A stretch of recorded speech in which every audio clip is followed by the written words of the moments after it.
And so I heard people outside the room calling me by name. And so I went over to the doorway of the room, and I said, "Are you from the doctor? I'm really sick. I have to have surgery. You know, I've been waiting a long time. I'm really in bad shape." And they said things like, "We've been waiting for you a long time. It's time for you to go. Hurry up. We can't wait any longer. We know all about you. Let's go," things like that. So I thought that meant, yes, they were from the doctor to take me to surgery.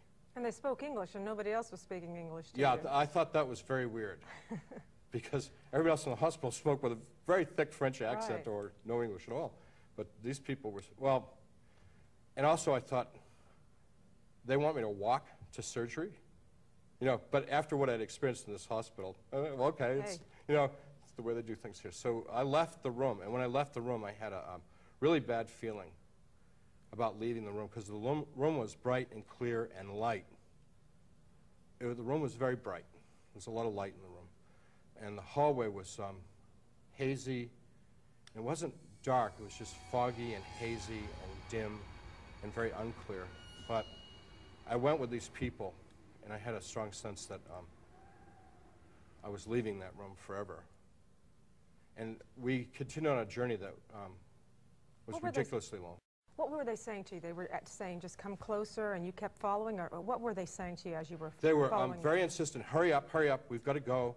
You know, we've waited for you so long. You know, we've got to take you there. They were very insistent and very clear about what they want to do, and there was about a dozen of them, and they were around What did they look like? Were they close to you? Men and women, very, very pale. Everything was gray. The clothing was totally plain and gray. Almost could have been like hospital scrubs, only pale gray. They were all adults, men and women, and they were very pale. And I mean, they weren't particularly scary at this point. Right. And as we went along, they became crueler and more insistent. And when you say crueler, what let's were go, come on, you're slowing down, keep going, keep moving. And they made fun of you, too. Yeah, and they started ridiculing me and things like that. And I started to get really scared, but where was I to go? We were in this endless space, moving along, and I didn't know where we were going, and I'm beginning to realize that this is not going to work out good. This isn't the hospital. They aren't from a doctor. I mean, I'm beginning, this is all dawning on me that this is, something's going very wrong here, but there's nothing for me to do. So finally, we're in real darkness now, and I said to him, I'm not going any further, which was a bluff, because I had no sense of orientation which way to go. And they said, well, you're almost there, and they started to push and pull at me, and I tried to defend myself. And although I just had the worst day of my life and had been dying, I felt very strong. I wasn't the least bit tired. But the fight was, the sensations of the fight were just like if it had happened in this world. You know, when I hit them, I felt it. When they harmed me, I felt it. But they had no sensation. No matter what I did to them, it had no effect on them. And the whole time they were hitting you, and I know earlier they were heckling and saying, "Oh, he hears us." They were making fun of you because your gown didn't cover your entire body, and making fun of that. And at this point, what were they saying to you? They were screaming obscenities at you, or and laughing a lot. There was a lot of laughter, and you know, it's really hard for me to talk about this, but you know, it's like he really hates this, as someone was gouging me in the eye or other things. And their purpose was entirely to humiliate me, not to destroy me, but to humiliate me in the biting and scratching and you know, violating me in all kinds of ways. And you wrote in the book that when they actually came in physical contact with you, even though you had seen what appeared to be clothing on them, you didn't feel any clothing at that point. Right. And that they were like humans, but they had what? Describe what well, they their looked like. nails seemed very harsh and sharp, and a lot of them were biting me. And I've not been bit a lot in my life, but they seemed to have exceptionally sharp, jagged teeth as they were biting and gnawing on me. They're just ripping your flesh from your body, ripping it apart? Well, if they'd really wanted to do that, they could have had done with me in a few minutes. Right.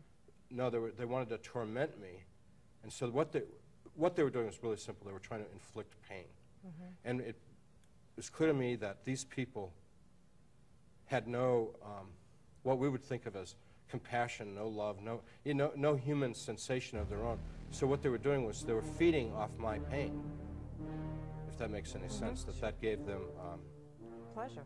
It gave them some kind of pleasure to get as much pain out of me as possible. And so they were trying to prolong that as much as possible. How would you describe that kind of pain? You went through excruciating pain in the hospital, obviously. Yeah. Was it 10 times worse than that, or? It was much worse physically, but what hurt more about it was them doing it to me. You know, as a human being and as a man, and they did a lot of unspeakable things to me, sure. which are just. How could someone do this to you? That's what hurt more. Their utter lack of any interest in me other than to hurt me is what really hurt, more than the physical pain. And this just went on and on and on and on and on. I don't ever think about it, because if I even get close to it, I get really upset. So, and there are certain things in the world that I don't like because they remind me of it. And you wrote that it actually traumatizes you when you think about yeah, it. And like I can't go to a bar and stuff because the noise in there and stuff. It's too. It's not the same, but it's just a little bit of comparison between the kind of frivolity of a bunch of drunks in a bar, you know, to what I experienced there.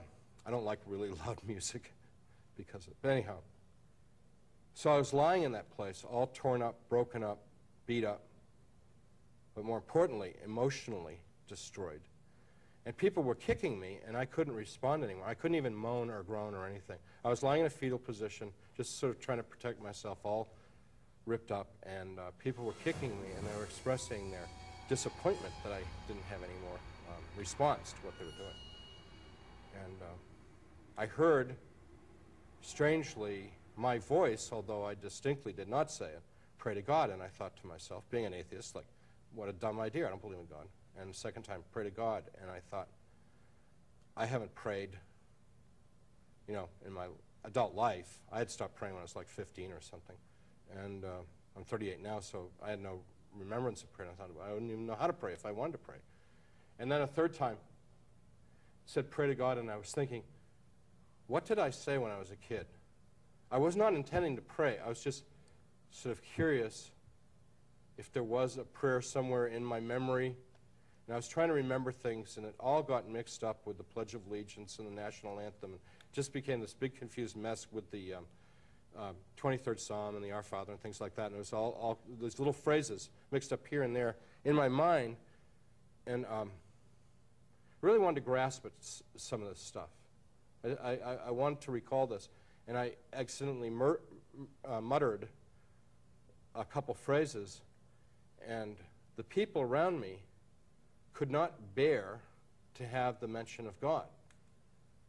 And they told me so in the most filthy, horrible language that they wanted me to stop, to not talk about God.